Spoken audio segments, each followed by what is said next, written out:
E junta-se agora a nós, via Zoom, Romão Ramos, do Movimento Ibérico Antinuclear. Boa tarde, Romão. Muito obrigada por estar no Portugal no Ar.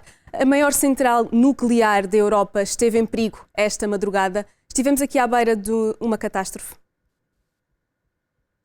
Olá, boa tarde Helena, boa tarde Patrícia, boa tarde a todos os telespectadores. Começar por agradecer o convite em nome do Movimento Ibérico Antinuclear.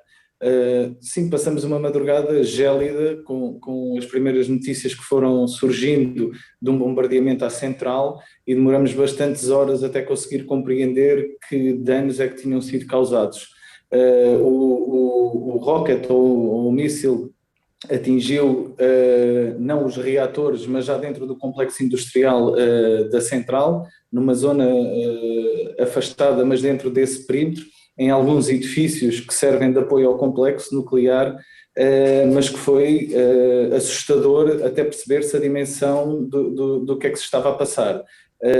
E podíamos estar hoje aqui de uma outra forma, a fazer outro tipo de interpretação e já avaliar que tipo de consequências é que tínhamos para a Europa e para Portugal em caso de um incidente nuclear, como durante algumas horas e que consequências se seriam essa hipótese. Se por acaso as chamas tivessem chegado a algum reator, que consequências seriam essas, tanto para o local como para o resto da Europa? Chegariam, por exemplo, a afetar Portugal?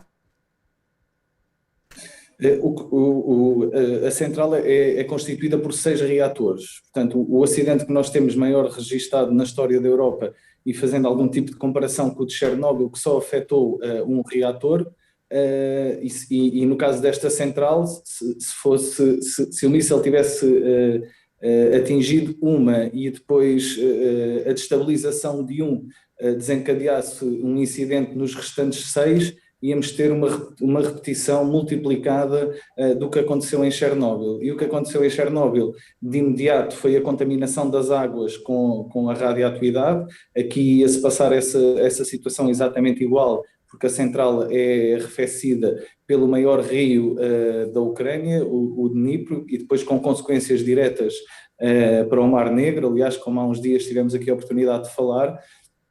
E depois o que seria e que chegaria depois a toda a Europa seria a nuvem nuclear que seria emanada a partir da central, largaria a vários quilómetros de altitude e depois é a sua deposição, em conformidade com os ventos, mas repetindo o que se passou em Chernobyl, ela começava por afetar primeiro a Rússia, depois a Bielorrússia, e ia acabar por chegar às partes todas da Escandinávia, à Suécia, à Finlândia e à Noruega, e a Áustria e depois a Alemanha e o norte da Itália, sobretudo porque esta nuvem é elevada a uma grande altitude e depois a sua deposição acontece com maior intensidade nas zonas mais altas da Europa. Eu relembro que há sítios na Finlândia, na Suécia e na Noruega que ainda hoje estão interditos à população pela deposição de partículas radioativas, de alta concentração de partículas radioativas nestes locais. E para a saúde, o acidente de Chernobyl. E para a saúde estamos aqui a falar em que tipo de consequências para estas zonas que seriam afetadas? Estamos a falar sempre de consequências a nível respiratório, elas seriam muito mais incidentes neste perímetro da Rússia, Bielorrússia e da própria Ucrânia, mas para estes sítios mais longe, do centro e do norte da Europa, teríamos a falar sempre de áreas que ficariam completamente vedadas à utilização e, portanto, com populações deslocalizadas desses locais e teríamos que ter um cuidado de andar a monitorizar sempre a qualidade do ar para não haver concentrações que fossem letais em vários sítios da Europa. Chernobyl, o incidente de Chernobyl não atingiu, esta nuvem radioativa não atingiu Portugal nem o Estado espanhol, mas num cenário de multiplicação por vários reatores, como é o caso desta central nuclear, isso poderia vir a acontecer. Zaporizhia e também Chernobyl já estão sob o controle russo. Há garantias de segurança para as centrais nucleares em causa? Pensávamos que ontem, até este incidente, que estes locais, estas 4 centrais que estão em utilização e as outras 5 que já não estão em funcionamento, seriam sempre poupadas destes bombardeamentos. Isso não veio a acontecer. Esta é a maior da Europa. Ligeiramente a leste desta, a norte de Odessa, há uma outra com 4 reatores. São as 2 mais importantes da Ucrânia. As outras 2 situam-se no norte, em zonas em que ainda não há proximidades do exército russo.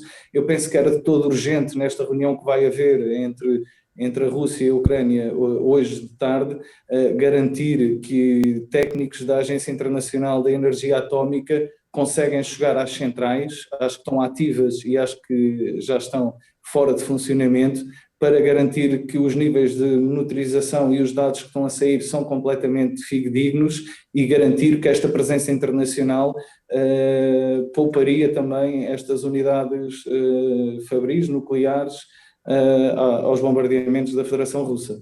Romão, muito obrigada por ter estado no Portugal no Ar. Até uma próxima.